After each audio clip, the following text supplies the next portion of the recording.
Guy, what do you think? Getting makeup make me look sexy like you? I think you look very beautiful. Thank you, Kai. I'm glad you think I look very beautiful. I don't do this often, but in HD, you better do it. Right. We're just here to make you. I'm just excited for Kai's first speech, where she chose a very large venue to get out there. She's going to crush it. I love you, Kai. I guess the apple doesn't fall too far from the tree. We're talking the creeps, the liars, and the bigots of the RNC on this watch list.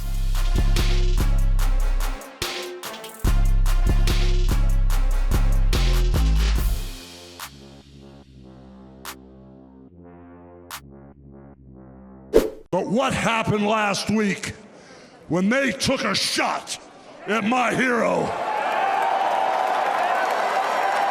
and they tried to kill the next President of the United States? Enough was enough. And I said, let Trumpomania run wild, brother. Let Trumpomania rule again. Let Trumpomania make America great again.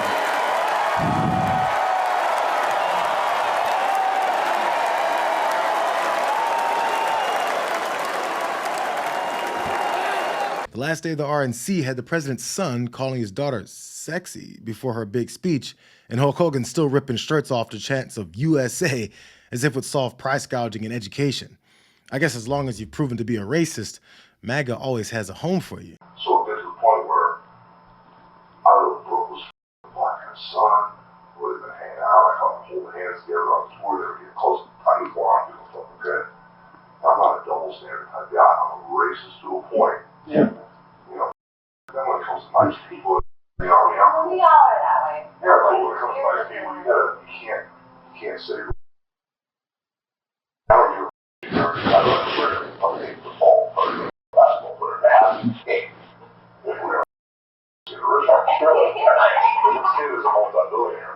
They either think people forgot about Hogan's admission of being a racist, especially when it comes to his daughter's choices, or they figured it'd be a treat for the RNC to celebrate it.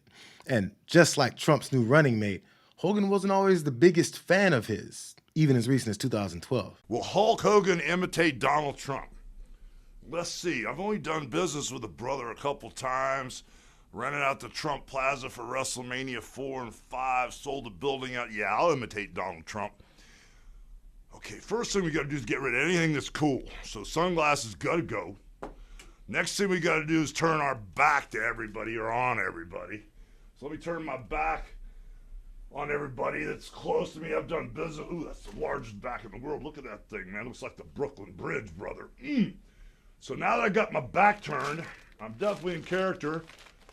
And in my opinion, Donald Trump, the first thing he would do would be pull out the comb for the over.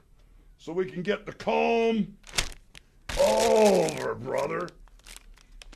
So, let's see, we pucker them little lips up. So now that I got the comb over, and I'm official Trumpetized, Trumpomania running wild with a comb over. Oh, wait a minute, there's a flap of wind. Cover the bald spot. Hold on, brother. Whoa, whoa, whoa. God, turn the wind off. This is Donald Trump. Whoa, don't blow my hair up. All right, now that I got the comb over, the first thing I'm going to do is, Ivana, you're fired. Melania, you're fired. Ivanka, you're... Oh, no, that's my daughter. I can't fire my daughter. Hold on. Donald Jr., I can't fire... Oh, can't fire her. I mean, him, that's my other son.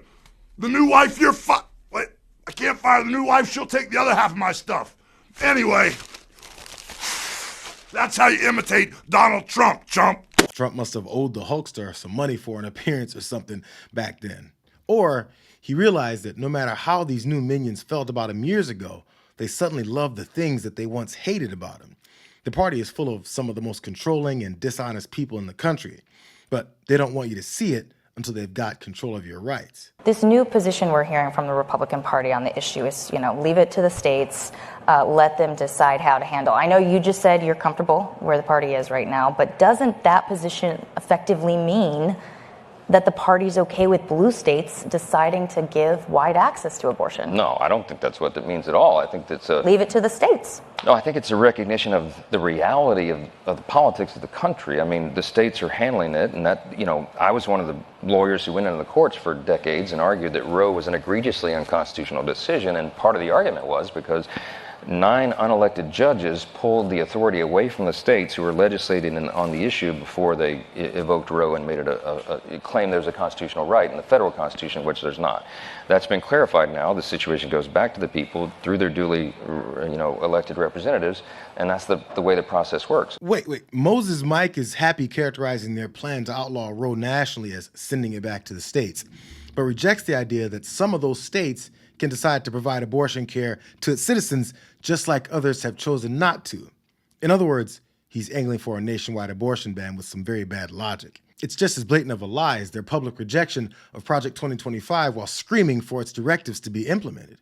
As a guy who spent 34 years deporting illegal aliens, I got a message to the millions of illegal aliens that Joe Biden's releasing our country in violation of federal law.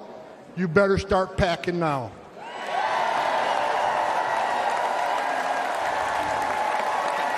You're damn right. Because you're going home. The idea of violently rounding people up, whether they're here on an illegal basis or not, is what gets them excited. Having the opportunity to bark at a crowd full of rabidly angry people to get them amped up to attack a problem that their candidate purposely sabotaged Republican-led solutions for is the basis behind MAGA's policies. Forget the solutions. They feed off of the violence and anger. This bill focuses on getting us to 0 illegal crossings a day. There's no amnesty. It increases the number of Border Patrol agents. It increases asylum officers. It increases detention beds so we can quickly detain and then deport individuals.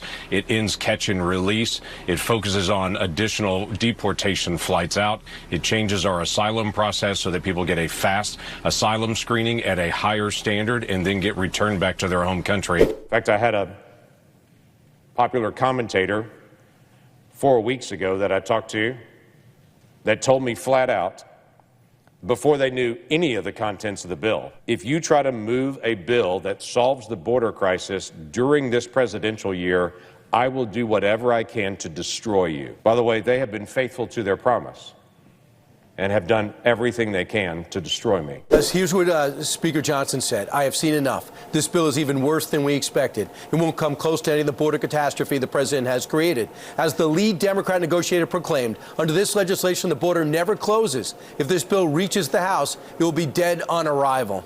Your thoughts? Yeah, unfortunately, he would step out and be able to see that right away before, obviously, he had had a chance to be able to read it. Did Donald Trump kill this for you? He said Republicans who even consider voting for this should be ashamed of themselves. What did you think of that? Obviously, he's got a campaign that he's running. He's focused in on trying to be elected president. Again, my focus is a national security focus. I'm the ranking member on border management for Homeland Security. That's my main focus, is to get that.